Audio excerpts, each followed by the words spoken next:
She disappeared on the eve of her wedding, and years later, she returned to discover that the man she loved now called her sister his wife. But the truth behind her disappearance was far from an accident. It was a setup. A true story of interrupted love, deep lies, deceit, manipulation, and reunion. Get ready to dive into a cinematic narrative with breathtaking twists and turns and an ending that no one expects. Leave your like, subscribe to the channel. Turn on notifications so you don't miss the next releases. The first memory I have of my previous life is the sound of the waves crashing against the rocks and the smell of the sea, mixed with something I can't describe, like rust and salt, maybe fear. I was lying there, between rocks, with my clothes torn and a sharp pain piercing my head. I didn't know my name. I didn't know where I came from. I didn't know who I was. I was found by a couple of fishermen at dawn. His name was Anton. Hers was Mira. They didn't call the police. They said it was dangerous, that the authorities didn't help people like me, that it was better to start over than to try to remember where I came from. And for some reason that I only understood years later, I believed them. They named me Alina.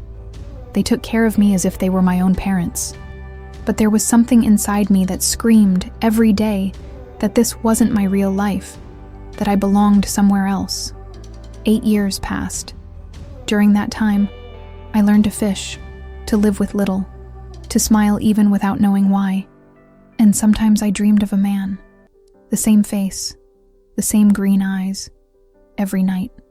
I didn't know his name, but I woke up with tears in my eyes and an emptiness in my chest as if something had been ripped out of me. It was one summer afternoon that everything changed. Anton came back from the port with an old magazine in his hands, the paper wrinkled and smelling of salt. "Alina, look at this," he said, pointing to the cover. There was an article about an art exhibition in Sofia, and there, next to one of the sculptures, he was, the man of my dreams, in the flesh. I held the magazine in my trembling hands. The title of the article read, Ivan Petrov, the Sculptor of Absence. His most famous work, The Missing Bride, still intrigues the country. The image pierced me. It was him, and the sculpture. The sculpture was of me. It was my face, my eyes, my expression frozen in marble. My legs felt weak. The world spun. That night I couldn't sleep. The name Ivan echoed in my mind like a drumbeat. The next day I left before dawn, leaving only a letter for Anton and Mira. I took a bus to Sofia. The whole journey I stared out the window, trying to piece together loose bits of memory, feeling as if every kilometer brought me closer to the truth, and also to the abyss. When I arrived at the gallery, my heart felt like it was going to jump out of my mouth. The exhibition was still there. I walked in like a ghost wandering among the sculptures, paintings, and photographs. And then I saw it, the sculpture. It was like seeing myself dead. Beside it was a plaque with a dedication. For Lilia, the love that time and death could not erase. Lilia. My name was Lilia. The wave of memories came like a punch. The sound of music on the day of the engagement. His voice saying, "You are my eternity." The presence of my sister Anna, helping me put on my white dress. The last night before the wedding. The road, the rain, the headlights of a car coming the wrong way. And then, darkness. I staggered. I had to hold on to a pillar to keep from collapsing. When I looked to the side, he was there. Ivan. In a dark suit, unshaven, with the same look as always, but now filled with pain. Our eyes met for an eternal moment. He took a step forward, frowning as if he had seen a ghost. "Lilia?" I tried to speak, but my throat got stuck. "And you?" Before I could respond, a voice behind him cut through the air like a razor. "Honey, come here. They're calling you for the interview."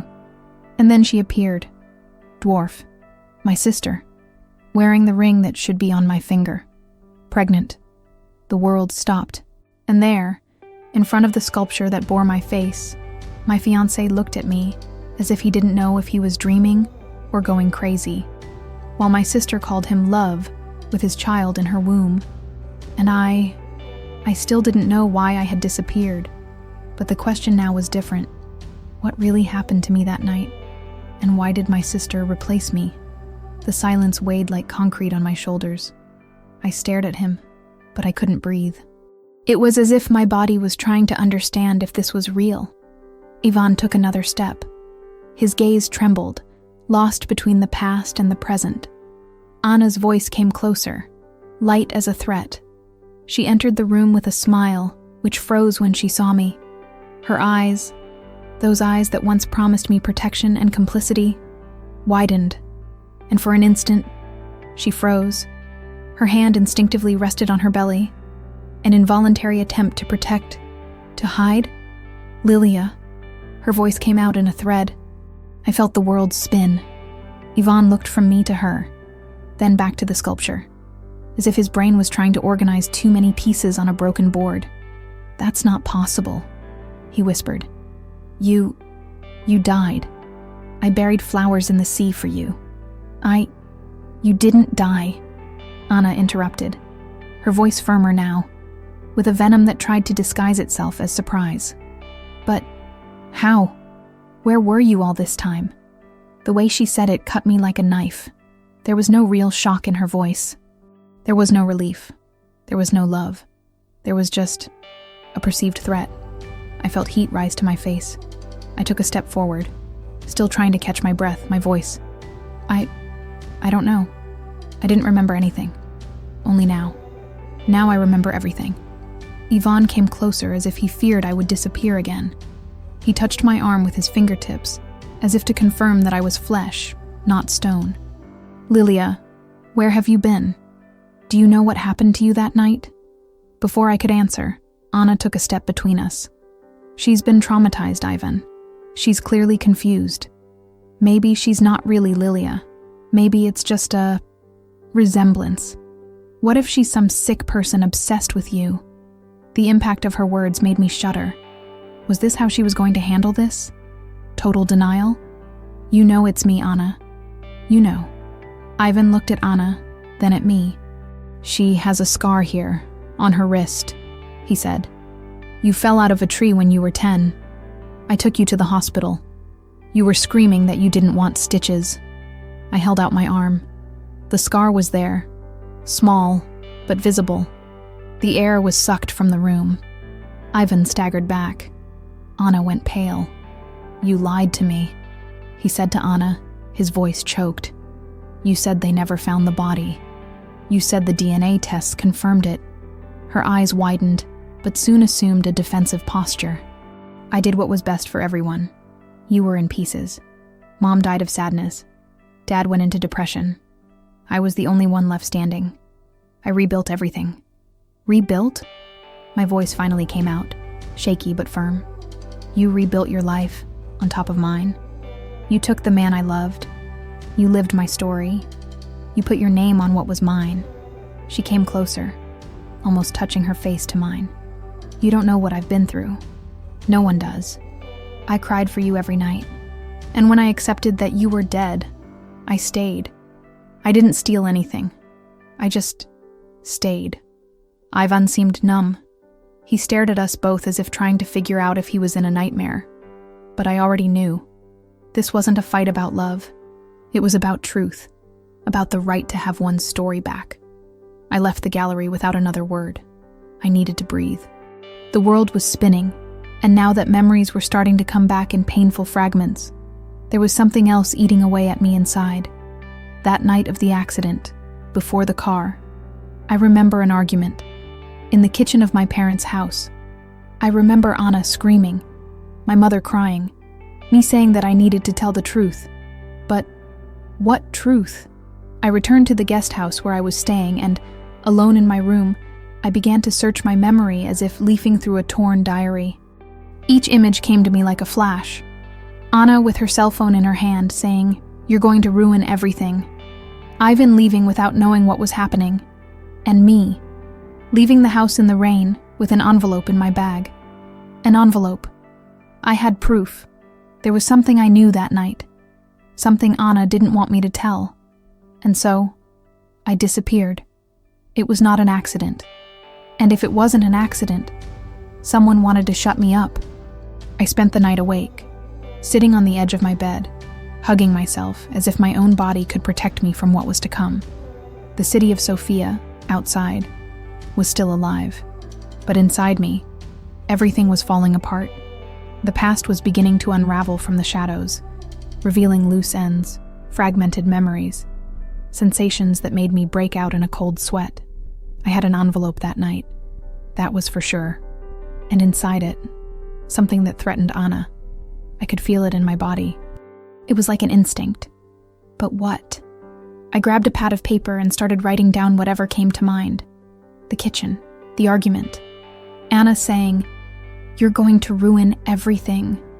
My mother crying, me determined, me leaving the house in a light dress, heels wet from the rain, the envelope inside my bag, and then the headlights, the wet road, the brakes, the scream, then just the sea.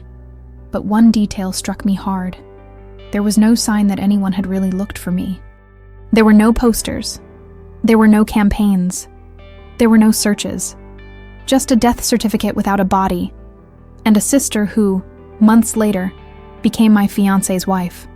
I stood up with anger in my chest. I needed to confront my mother. If anyone still knew the truth, it was her. I returned to the family's old home, now in a quiet neighborhood on the outskirts of town. The gate was rusty, the garden unkempt. When I knocked, an elderly woman with tired eyes opened the door. My mother. She stared at me as if she had seen a ghost. Her face paled. Her mouth opened, but no sound came out. Her eyes filled with tears within seconds. "Lilia? Is this real?" I nodded silently. She staggered back and leaned against the door. The tears were streaming down her face now. I hugged her.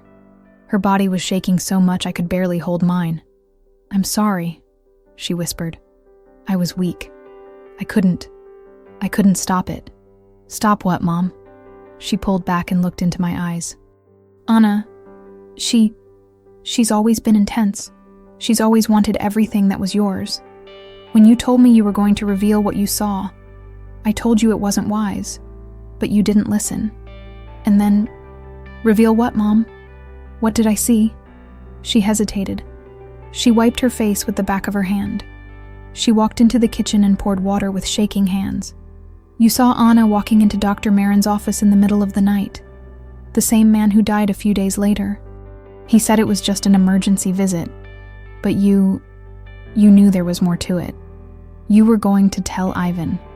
You said you couldn't hide this from the person who was going to marry you. What kind of secret was that, Mom? What did Anna hide?" She was silent. And then, in a low voice like a whisper, "Anna couldn't have children." Silence fell. The words echoed like thunder inside me. "But she's pregnant." "No, Lilia, she's not. She's not pregnant. She never was." I sat up slowly, trying to take it all in. "But she showed her belly. She talked to Ivan. He believed her. It's all a lie. She's done this before. She uses fillers. She fakes symptoms. She'll make up that she lost the baby. That's what she always does. She's afraid he'll find out the truth, that he'll pull away. So, I was going to tell him all this that night?" My mother nodded. "You left with the envelope with the consultations, the tests, the letter from Dr. Marin. I don't know how she found out, but hours later, the police said you had fallen into the sea. All they found was a destroyed bag and a broken heel on the road. The ground beneath my feet seemed to sink. Did she try to kill me, Mom? I can't say for sure, but if you were still missing, maybe you really were dead. Now that you're back, you need to be careful." I stood up. My head was spinning. My blood was burning. Everything made sense now. She hadn't just taken my place. She'd built an entire lie to keep Ivan by her side, including a son who didn't exist. And I had come back. And now, I was the threat. Before I left, my mother grabbed my arm. "She won't let this go, Lilia.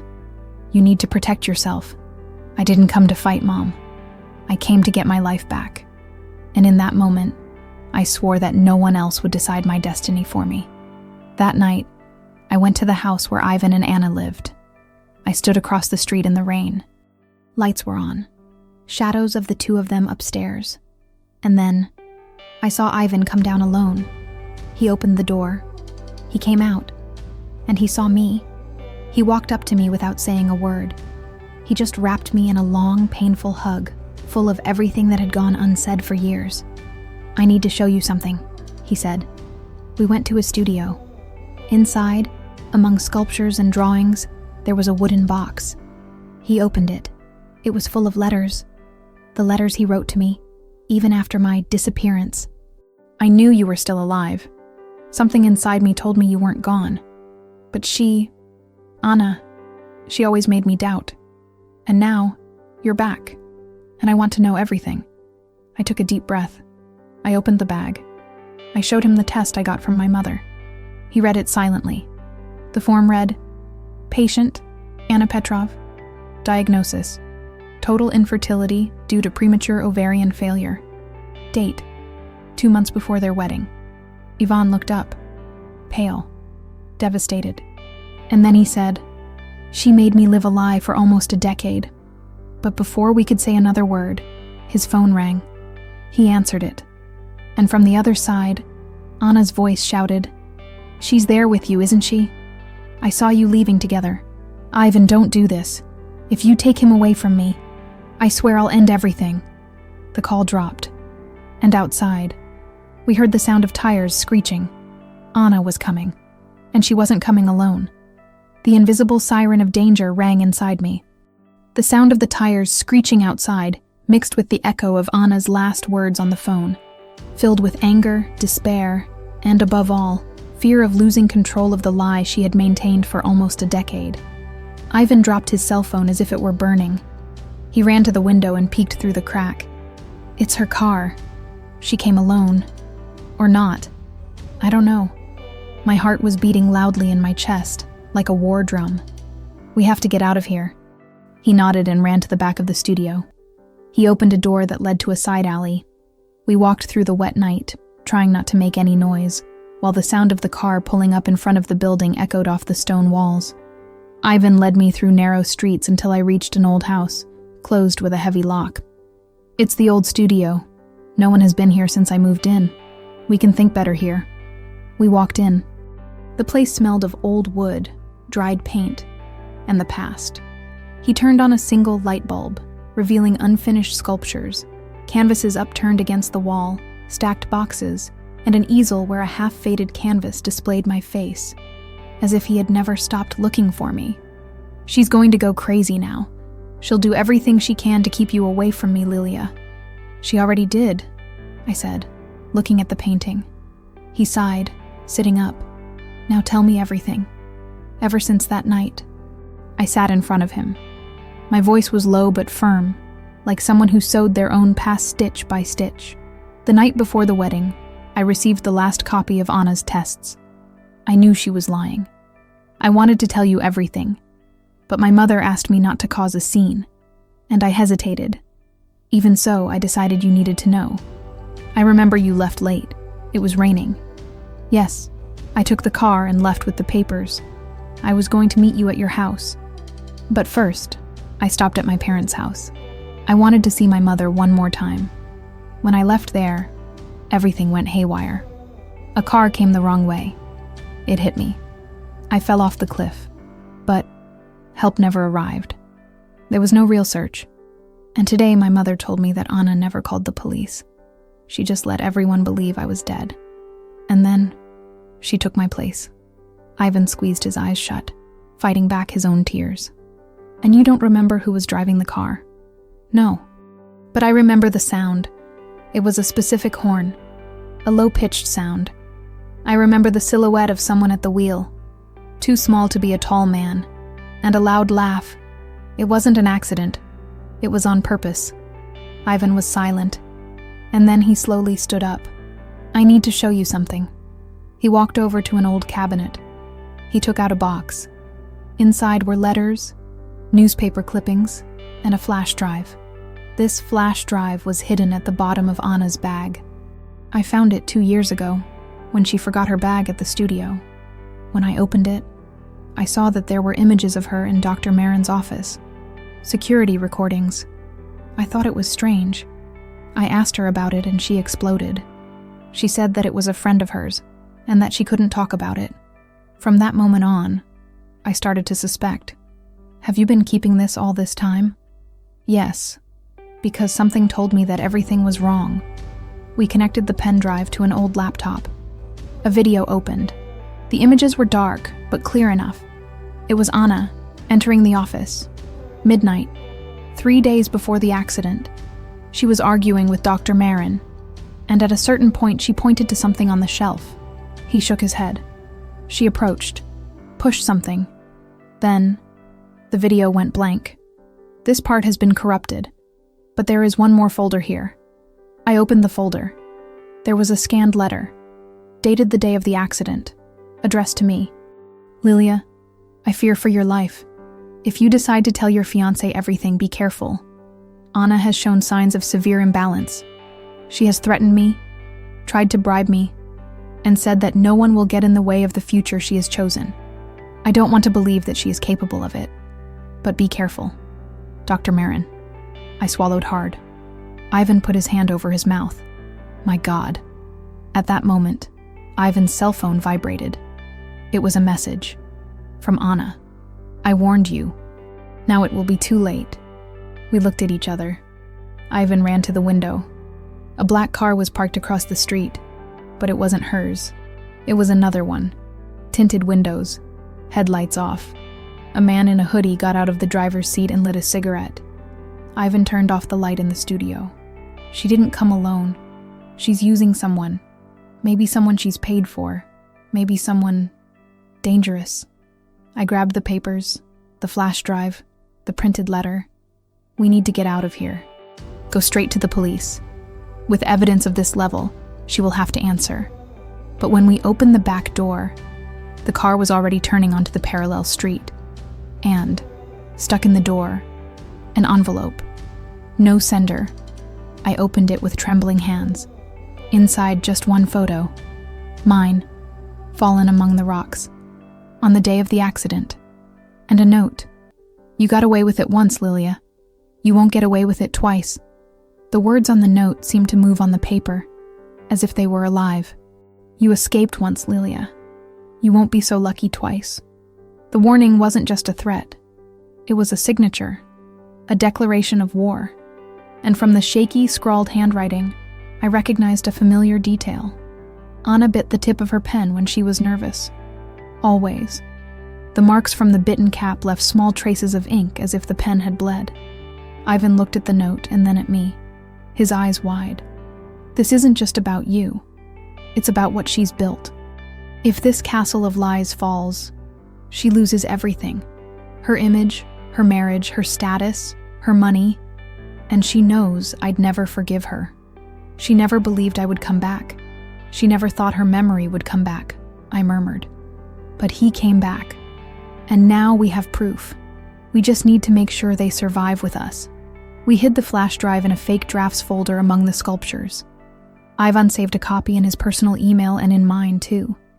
Everything was encrypted. Then we went out through the back street, trying to avoid the black car's path.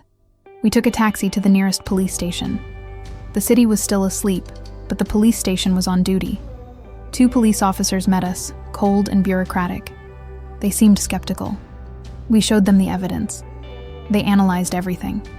And after a quick private conversation, one of them called us into the private room. Her name, Anna Petrov, has come up here before. Nothing too serious, but we've had reports of aggressive behavior, false medical complaints, and an attempt to force third parties into hospital due to emotional instability. All of it was shelved due to lack of evidence. But now you've brought something different. We delivered the videos and the letter. They asked us to wait while a superior was called. As we waited in the cold room of metal and hard chairs, Ivan held my hand tightly, but his eyes seemed distant. I feel like an idiot. How could I not see it? How could I have trusted everything she said so blindly? Because you were in pieces, Ivan. Because she offered you a version of reality that was more bearable than facing the pain of loss. He nodded silently. The senior officer arrived. A man with a rigid expression and direct speech. He watched the video, read the letter, and analyzed Anna's history. And then he said, "We will open an immediate investigation, but I warn you that she will react. People who build worlds on lies do not let the truth escape without a fight. She already tried to kill me once," I said. He looked me in the eyes. "And you can try again." We were advised to stay in a safe place until the subpoena was issued. Ivan took me to a small cabin owned by a friend in the mountains, isolated, far from the city. For 2 days, we tried to breathe, to think. Each morning we relived it all. The letters, the accident, the pieces of the puzzle falling into place. And then, on the 3rd morning, we got a call. It was my mother. Her voice was shaking. "She knows where you are." "What?" "She found out. Someone saw you entering the cabin. A car passed by here yesterday. She called me just now. She said she's going to do it all. If she's going to lose everything, she'd rather destroy it all together." We hung up. Ivan packed everything in minutes. We climbed into his car. On the way back, we both knew this story wouldn't end at the police station. Anna wouldn't accept being unmasked, not as long as she could strike first. We arrived in the city and went straight to the courthouse. Ivan's family's lawyer, a quiet and precise man, was waiting for us with documents to file a request for a protective order and a lawsuit for false information, attempted murder, and marital fraud. Based on the information we had, he said that the process would be devastating for her. However, as we left the building, we saw a crowd gathered in front of an LED screen at an electronics store. In an official statement, Anna Petrov, wife of sculptor Ivan Petrov, was taken to the hospital after an alleged suicide attempt. According to sources close to her, she left a letter stating that she was betrayed and abandoned by her husband to return to her sister who had disappeared years before. The image showed an ambulance. Anna entering, unconscious. Police officers trying to restrain journalists. I stood still. Ivan was speechless. "She set this up," I whispered. "She set it up to look like a victim." He nodded, a mixture of shock and anger on his face. "And now, you're going to become a martyr." Her letter was released hours later. I was betrayed. I gave my husband back to a dead woman. And now, everyone will see what it cost me. But if I don't survive, know that I still won. Because she will never take away from me what I built. He signed in blood at the bottom of the scanned page. Ivan rubbed his face with both hands. "She's playing dirty. And the worst part, the whole country will buy this narrative. But the truth is on our side," I said, trying to keep hope alive. "And I won't disappear again. I'll fight, this time, until the end." But that very night, before we could make any public announcement, someone broke into the cottage, and the pen drive disappeared. The copies, corrupted. The images, deleted from the system. The only witness, it was me. And now, all eyes in the country were on me. The woman who resurrected and threatened to destroy the saint who tried to die for love. The cottage was in disarray. The back window had been broken. The sculptures on the floor had been smashed. But the worst part was that the safe hidden behind the wall of paintings was empty. The flash drive was gone. Ivan fell to his knees. I froze, trying to comprehend what that meant. All the digital copies were corrupted. The online files were erased. Someone had hacked into the accounts, deleted the folders, wiped everything clean. It was more than anger or desperation. It was strategy. And Anna had someone behind it. Someone who knew how to cover their tracks with precision. Ivan picked up his cell phone and called his lawyer. The response was dry and devastating. "Without material evidence, your word against hers loses strength. And now that she is hospitalized and under judicial protection, any attempt to expose her will be seen as persecution." I closed my eyes, feeling a weight on my chest that felt like a slow drowning. She was winning. Again. In the days that followed, the entire country seemed mesmerized by Anna's drama.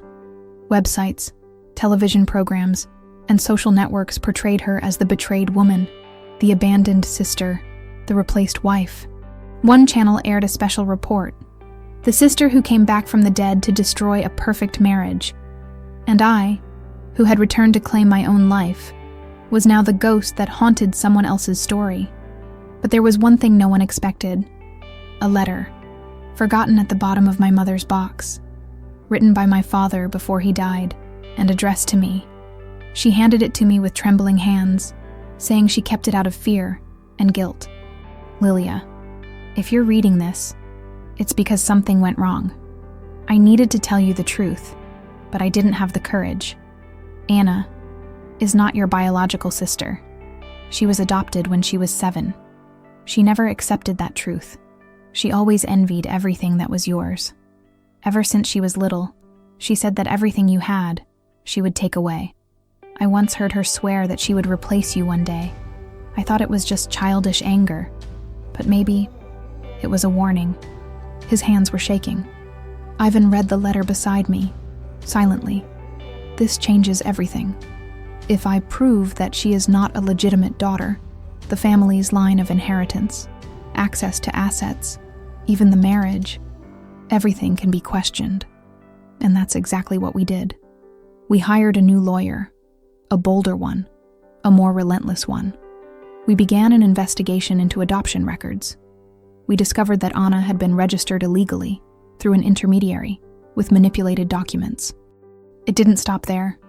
We managed to locate the woman who had brokered the adoption, a former nurse who now lived in a nursing home. Her name was Teresa. We went to see her. She greeted us with downcast eyes, tired but still sharp.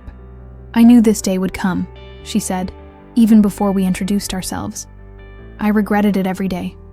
Your sister, she was never a normal child. She had fits, she hurt animals, she made up stories. But the family was desperate for a daughter. And she was too smart for her age. Why are you telling us this now?" "Because she paid me to lie. But she didn't expect me to keep the copies. I always did, out of fear." Teresa handed us a folder with documents: the original birth certificate, the reports from the shelter, and a report from child psychologists recommending urgent psychiatric attention for the girl named Annika, with a history of manipulative behavior and antisocial tendencies. We left there with our hands full of evidence. It was the turning point. Yvonne arranged a press conference with a trusted journalist. But on the scheduled day, the reporter disappeared. Hours later, he was found beaten on the road. The message was clear, and Anna was far from out of action. We received a subpoena. Anna would file a lawsuit against me for identity theft, emotional blackmail, and invasion of privacy. She now claimed that I was mentally unstable. And she had the support of doctors who attested to my supposed mistaken identity. The media embraced the version. And it was there, at rock bottom, that I decided to play my last card. I scheduled a live interview, alone, without Ivan, without lawyers, just me, in front of the country. I spoke as a woman who had lost everything, who had been forgotten, betrayed, and who now only asked for the right to live under her own name. I showed my father's letter, the adoption records, the children's medical records, the medical records from the fake pregnancy, and finally, I looked at the camera and said, "I didn't come to steal anything. I came to get back what was mine. I don't want revenge. I want justice. But if the world prefers to believe in rehearsed tears, so be it. I know who I am. And deep down, she knows it too." The interview went viral. Half the country hated me. The other half began to doubt Anne's sanctity. The following week, she reappeared. In a wheelchair, fragile, theatrical, and with a new element, a positive pregnancy test, shone with tears in her eyes. But someone had planted a camera in the hospital. We didn't know who or how. But the next day, an anonymous video was sent to the press. Anna swapping urine from one bottle for another in the bathroom. Silently, quickly, precisely. The mask has fallen. The networks exploded. Anna disappeared for days. No one knew where she was. Until an anonymous call reached the police. A body was found in the vicinity of a dam. But it wasn't hers. It was the driver of the black car. With a note in his pocket. "Silence is expensive, and I'm tired of paying." The driver's body was found with signs of beatings and a blood-soaked note. The message was clear. Those who knew too much were being eliminated. The media, which until then had been divided between supporting Anna and defending my story, now went silent. The entire country fell silent, as if everyone had realized at the same time that the story went beyond family drama. It was a story of manipulation, power, and perversity. Ivan was in shock. His voice barely came out in the following days. She killed out of fear. There is no other explanation. The police were called, but Anna was not found. She disappeared just as I had disappeared years before, like an inverted mirror of my own story. Only in her case there were traces and blood. An investigation was opened, based on the hospital video, evidence of the adoption, and connections to the dead man. Anna's file was finally released to the public. Psychiatrists reviewed her history. What had previously been denied was now indisputable. Severe emotional manipulation, signs of antisocial disorder, a history of malingering since adolescence. Ivan gave his statement. So did I. And for the first time, justice began to move. Slowly, but firmly. Without Anna to defend herself, the judge granted the annulment of the marriage on the grounds of fraud and defect of consent. All assets transferred during the years of marriage were suspended, and with the original certificate revealing the clandestine adoption, her legal position as heir to the family was also annulled. But none of this brought immediate peace. The feeling was one of devastation, as if we had walked through a minefield blindfolded. I had lost 8 years of my life. Ivan had lost almost everything: his name, his credibility, his emotional stability. And his mother, who had previously viewed me with suspicion, could now barely look at me with shame. One late afternoon, we returned to the beach where it all began. The same sound of the waves, the same smell of salt. Only now, there was a new woman inside me. No longer the bride who dreamed of flowers, veils, and eternal promises, but someone who had been reborn from lies, from darkness, from absence. Ivan took me by the hand. We were silent for a while. Then he said, "If you want to leave, start over from scratch, I understand. You don't owe me anything." I looked at him with a half smile. "But I want to stay. Not because I have to, but because, despite everything, I love you. And because my life begins now, for the first time, with the truth." We kissed there. It wasn't a fairy tale ending kiss. It was a kiss of survivors, of those who lost everything and still decided to carry on. Months later, Anna was found, at the border with Greece. She was using a different name, a different passport. She had changed her hair and face, but not her eyes. She was arrested, cold, serene. She only said one thing when she was handcuffed. She won, but I went further. She was preventively admitted to a psychiatric clinic. No immediate trial, no eyewitnesses, no confession. Justice in the end was not perfect, but it was enough. Today I signed my name again, Lilia Stoyanova, and each letter of it carries everything I've lived, everything I've lost, everything I chose to leave behind. My wedding to Ivan was discreet. No flowers, no audience, no white dress. Just the two of us, before a justice of the peace and the sea that once saved me. Now, witnessed by the wind, I said yes.